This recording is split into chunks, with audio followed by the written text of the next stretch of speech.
वज़ीर आला पंजाब मरियम नवाज की रही मियार खान आमद। शेख सैद अस्पताल में मरीजों की इयादत की। वज़ीर आला पंजाब के हमरा IG पंजाब डॉक्टर उस्मान अनवर समेत दीगर अफसरान भी मौजूद रहे।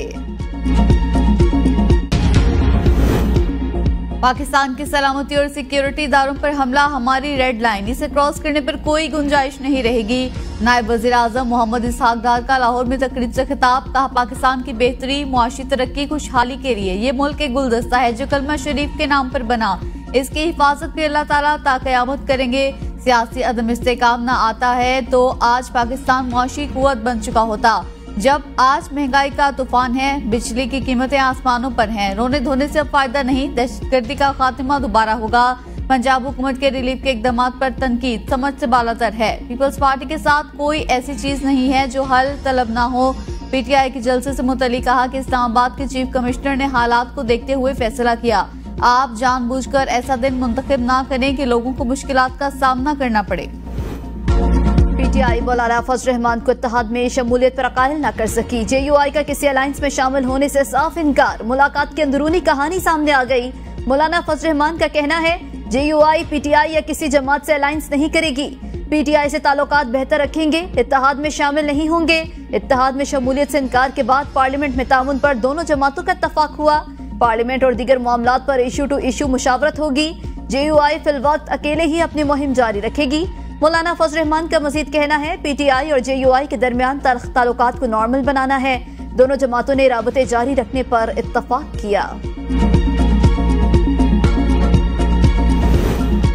विफाकी हुकूमत का 28 अगस्त को पार्लियामेंट का मुश्तरका इजलास बुलाने का फैसला। अरकान कौमी असम्बली और सेनेट को मुश्तरका इजलास से आगाह कर दिया गया। अरकान पार्लियामेंट का मुश्तरका इजलास में हाजिरी यकीनी बनाने की हिदायत। सदर मुमलिकत आसिफ जरदारी ने कौमी असम्बली का इजलास 26 अगस्त को तलब कर लिया। सेनेट का इजलास 27 अगस्त को तलब किया। कौमी असम्बली का इजलास 26 अगस्त बरोज पीर शाम 5 बजे होगा। सेनेट का इजलास 27 अगस्त बरोज मंगल शाम 5 बजे होगा। कौमी असम्बली और सेनेट के इजलास आइन के आर्टिकल 54 की झैली शिक 1 के तहत तलब किए हैं। पार्लियामेंट हाउस में मुलाजमीन की भर्तियों का मामला इस्लामाबाद हाई कोर्ट पहुंच गया। PTI रहनुमा नादिया खटक ने भर्तियों के खिलाफ इस्लामाबाद हाई कोर्ट में दरखास्त दायर कर दी। दरखास्त में सेक्रेटरी दाखिला, वजारत कानून, चेयरमैन सेनेट और दीगर को फरीक बनाया गया। दरखास्त में गैर कानूनी भर्तियों को रोकने की इस्तदा।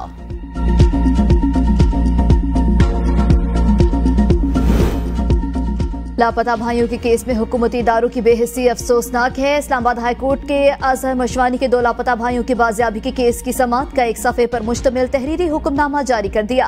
हुक्मनामे में कहा गया है कि 6 जून से लापता अजहर मशवानी के भाइयों का कुछ मालूम नहीं हो सका। एडिशनल अटॉर्नी जनरल ने बताया कि तवक्को है अटॉर्नी जनरल इस मामले पर वजीर आजम से मिलेंगे। हुकूमत की जानिब से अदालत के सामने कमजोर जवाब दिया गया।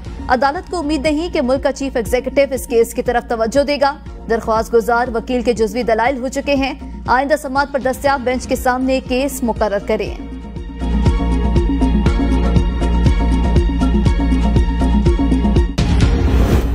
PTI के मीडिया कोऑर्डिनेटर मलिक रिजवान और उनके भाई वापस घर पहुंच गए। PTI के ऑफिशियल एक्स अकाउंट पर मकमियों की वापसी की तस्दीक कर दी गई।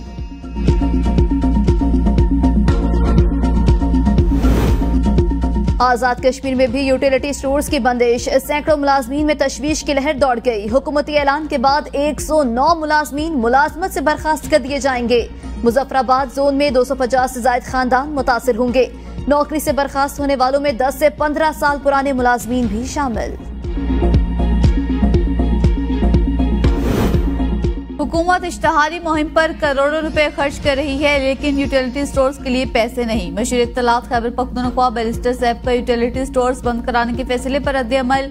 कहा यूटिलिटी स्टोर्स बंद कराना नाअहल हुकूमत की गरीब दुश्मन पॉलिसी का वाज़ेह सबूत है। मैंडेट चोर हुकूमत ने महंगाई की सताए अवाम को इस रिलीफ से भी महरूम किया। स्टोर्स बंद कराने से हजारों की तादाद में खानदानों का जरिया मुआश भी छीना गया।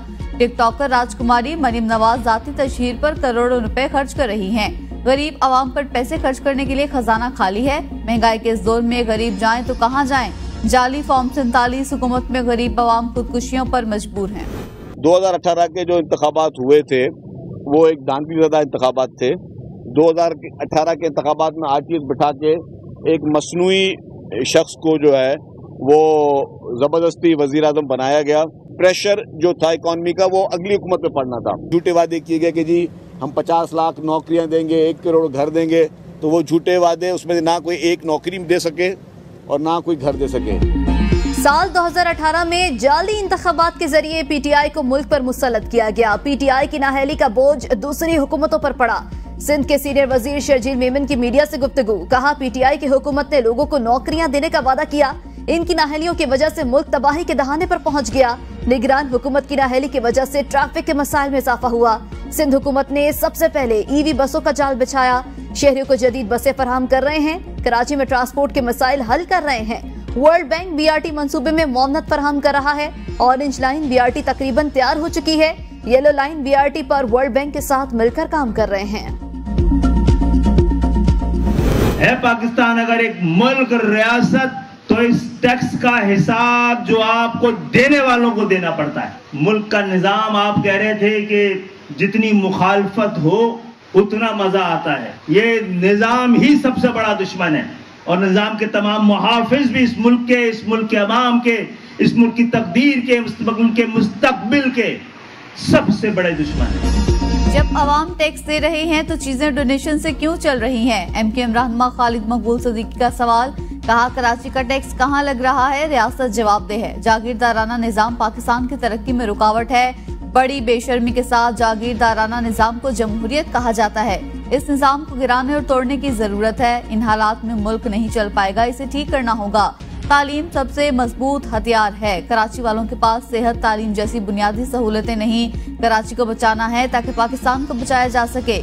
इस शहर के हाथ में इस मुल्क का निजाम जब तक नहीं होगा, इस मुल्क को कायम रखना, मुस्तहकम रखना और आगे बढ़ाना नामुमकिन है।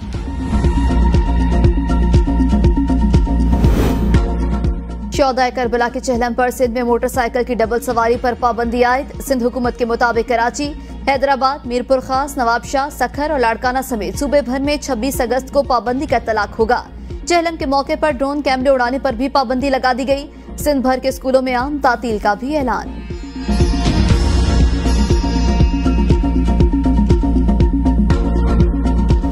मानसून बारिशों का नया स्पेल। पंजाब में 25 से 29 अगस्त तक मूसलाधार बारिशों की पेशगोई। फ्लैश फ्लडिंग का अलर्ट जारी। तर्जमान पीडीएमए का कहना है लाहौर, गुजरांवाला, रावलपिंडी, सरगोदा, मुल्तान, डेरा गाजी खान, बहावलपुर, फैसलाबाद, साहिवाल और गुजरात डिवीजन में मानसून बारिशें मुतवक्के हैं। डेरा गाजी खान, मुल्तान और बहावलपुर डिवीजन में मूसलाधार बारिशों के बायस फ्लैश फ्लडिंग का खतरा। कोहे सुलेमान और केथर रेंज में शदीद बारिशों के बायस रोद कोहियों में सैलाबी रैलों का खदशा। मुतल्लिका महकमों को अलर्ट रहने की हिदायत। कौमी फास्ट बॉलर शाहीन शाह अफरीदी के घर बेटे की पैदाइश। शाहिद अफरीदी नाना बन गए। बेटे का नाम अलियार रखा गया है। फास्ट बॉलर इस वक्त रावलपिंडी में बांग्लादेश के खिलाफ पहला टेस्ट मैच खेलने में मसरूफ हैं।